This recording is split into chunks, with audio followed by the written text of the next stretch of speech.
Hello friends, तो आज हम स्टार्ट करते हैं रस शास्त्र का चैप्टर नंबर 5, जिसका नाम है औषधि कल्प 2।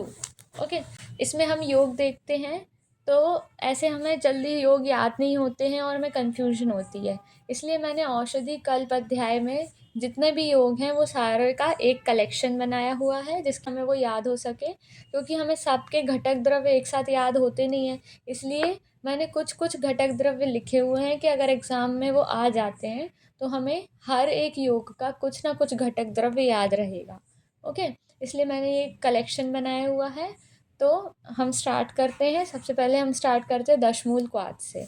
दशमूल क्वाथ में हमें दो चीज़ें याद रखनी है, लघु पंचमूल और बृहद पंचमूल।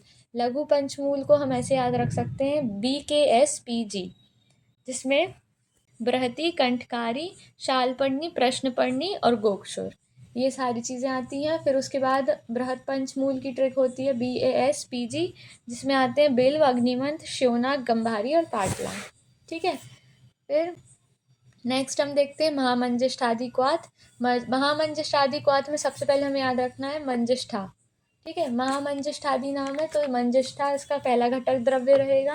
फिर हमें 3 याद रखने हैं, तो 3 से हम त्रिफला, त्रिमद और त्रिव्रत याद रख सकते हैं। ठीक है, त्रिफला के अंदर आते हैं हरितकी, विभीतिकी और आम्लकी। त्रिमद के अंदर आते हैं वेडंग, मुस्तक और चित्रक। ओके, और त्रिव्रत सिंपल होता है। फिर इसके साथ हम पंचतिक्त भी याद रख सकते हैं। पंचतिक्त में आते हैं गुडुचि, वासा, कंठकारी, पटोल और निम्ब। इसकी ट्रिक होती है गांधी ने बच्चे को पीटा। तो गांधी से गुडुचि, ने मतलब निम्ब, बच्चे से वासा, को से कंठकारी और पीटा मतलब पटोल। तो ऐसे करके हमें पांचों ड्रग्स इसके याद हो जाएंगे। ओके, नेक्स्ट हम देखते हैं पुष्यानुक चूर्ण। पुष्यानुक चूर्ण में हम सबसे पहले याद रखते हैं पाठा। तो जो पाठा थी वो जामुन और आम के पेड़ पर चढ़ी। ओके, हम पाठा याद रखते हैं। फिर जम्बू बीज मज्जा याद रखते हैं और आम्र बीज मज्जा। फिर वहाँ पर पाषाण कोण उसके पैर पर लगा, उसके पैर पर बहुत तेज पाषाण कोण लगा, तो उससे हम पाषाण भेद याद रख सकते हैं। और फिर उसको पैर में मोच आ गई। ओके, मोच रस, और उसके पैर में कट भी लग गया। ओके, ब्लड आने लगा उसमें से, तो कट फल। ठीक है, फिर उसको बहुत लज्जा आई कि उसको चोट लग गई, तो वो लज्जालु और वो कमल के पास गई। ओके, तो कमल ने उसको दारू हरिद्रा दी जिसमें उसको पेन ना हो, और अति विषा मतलब कमल जो था उसको उससे थोड़ी सी जेलसी थी पाठा से, तो उसने उसको अति विषा भी दे दिया, तो वो जो पाठा थी वो मर गई। तो उससे आता है मरीच और मृधिका। मैं फिर से एक बार रिपीट करती हूँ। जो पाठा थी वो जामुन और आम के पेड़ पर जाके चढ़ी, तो वहाँ पर उसको पाषाण भेद से चोट लग गई, जिससे उसके पैर में मोच आ गई और कट गया। और उसको लज्जा आई तो वो कमल के पास गई, और कमल ने उसको दारू हरिद्रा दी जिससे उसके पैर में दर्द ना हो, और कमल उससे जेलस करता था इसलिए उसको अति विषा भी दे दिया, जिसकी वजह से पाठा मर गई।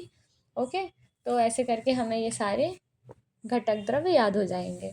नेक्स्ट देखते हैं हम सुदर्शन चूर्ण। तो यहाँ पर हम ऐसे याद रख सकते हैं, त्रिकटु और त्रिफला साथ में याद रख सकते हैं।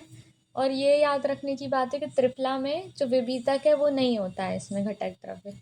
फिर देवदारू और दारू हरिद्रा हम साथ में याद रख सकते हैं। ठीक है, फिर पा वाले हम 3 याद रख सकते हैं जो पा से स्टार्ट होते हैं, जैसे कि परपटी, पटोल और प्रश्न पढ़नी। प्रश्न पढ़नी के साथ हम शाल पढ़नी भी याद रख सकते हैं। ओके, नेक्स्ट हम गंधपत्र और गुडुचि साथ में याद रख सकते हैं। ओके, फिर कटुका, कुटच और कंठकारी हम साथ में याद रख सकते हैं। रजनी और रक्तचंदन साथ में याद रख सकते हैं। वचा, मुस्ता और निम्ब रह गए, तो ये हम अलग से याद रख सकते हैं। तो ऐसे करके हम इसको याद करना पड़ेगा। ओके, फिर लवण भास्कर चूर्ण में पंच लवण आते हैं, लेकिन उसमें औद्भिक एक्सेप्ट मतलब औद्भिक नहीं आता उसमें।